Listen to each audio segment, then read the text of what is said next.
Sir, ഇനി സിനിമയാണ്. മലയാള cinema മേഖലയെ വികസിപ്പിക്കാൻ സർക്കാർ സമഗ്ര പദ്ധതികൾ തയ്യാറാക്കും. ഇതിൻ്റെ ഭാഗമായി JC Daniel international film city ചിത്രനഗരം കൊച്ചിയിൽ സ്ഥാപിക്കും. സിനിമയ്ക്ക് വ്യവസായ പദവി നൽകൽ, അന്താരാഷ്ട്ര ചലച്ചിത്രോത്സവത്തിനായി സ്ഥിരമായ വേദി സൃഷ്ടിക്കൽ, ആൻറ്റി പൈറസി സെല്ലുകൾ രൂപീകരിക്കൽ, ദേശീയ അന്താരാഷ്ട്ര സിനിമാ നിർമ്മാണത്തെ ആകർഷിക്കുന്നതിന് അനുയോജ്യമായ അന്തരീക്ഷം രൂപപ്പെടുത്തൽ എന്നിവ ഈ പദ്ധതിയിലൂടെ ലക്ഷ്യമിടുന്നു. ഇതിനായി 100 കോടി രൂപ വകയിരുത്തുന്നു. സർ,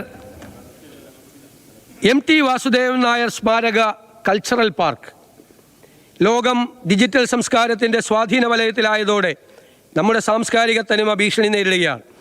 കേരളത്തിൻ്റെ തനത് കലാ സാംസ്കാരിക മേഖലയെ സംരക്ഷിക്കുന്നതിനും പരിപോഷിപ്പിക്കുന്നതിനുമായി യശസ്വീനായ MT വാസുദേവൻ നായരുടെ പേരിൽ കോഴിക്കോട് ഒരു കൾച്ചറൽ പാർക്ക് സ്ഥാപിക്കും. ഇവിടെ കഥകളി, കൂത്ത്, തുള്ളൽ, തെയ്യം, ഒപ്പന, മാപ്പിളപ്പാട്ട്, മർഗംകളി, അയിനിപ്പാട്ട്, ഗോത്രകലാരൂപങ്ങൾ എന്നിവ അവതരിപ്പിക്കുന്നതിനുള്ള സൗകര്യം ഉണ്ടാകും. ജെൻസി കുട്ടികളുടെ ഷോർട്ട് ഫിലിമുകൾ, ചെറുപ്പക്കാരുടെ ഡോക്യുമെൻ്ററികൾ പ്രദർശിപ്പിക്കുന്നതിനും നൃത്ത സംഗീത പരിപാടികൾ അവതരിപ്പിക്കുന്നതിനുള്ള സൗകര്യങ്ങൾ ഒരുക്കും.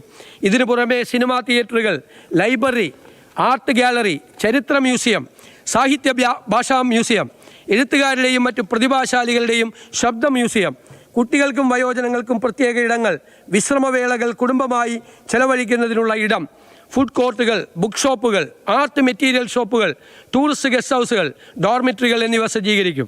കലാസാഹിത്യ ആസ്വാദകർക്കും വിദ്യാർത്ഥികൾക്കും ഒരു വിനോദ വിജ്ഞാന കേന്ദ്രമായി ഇത് മാറും. ഇതിനായി 50 കോടി രൂപ വകയിരുത്തുന്നു. ഈ കൾച്ചറൽ പാർക്കിൻ്റെ നടത്തിപ്പിനായി കൾച്ചറൽ ടൂറിസം ട്രസ്റ്റ് രൂപീകരിക്കും.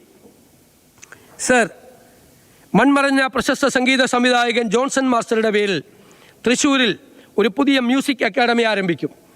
ഇതിനായി 5 കോടി രൂപ വകയിരുത്തുന്നു.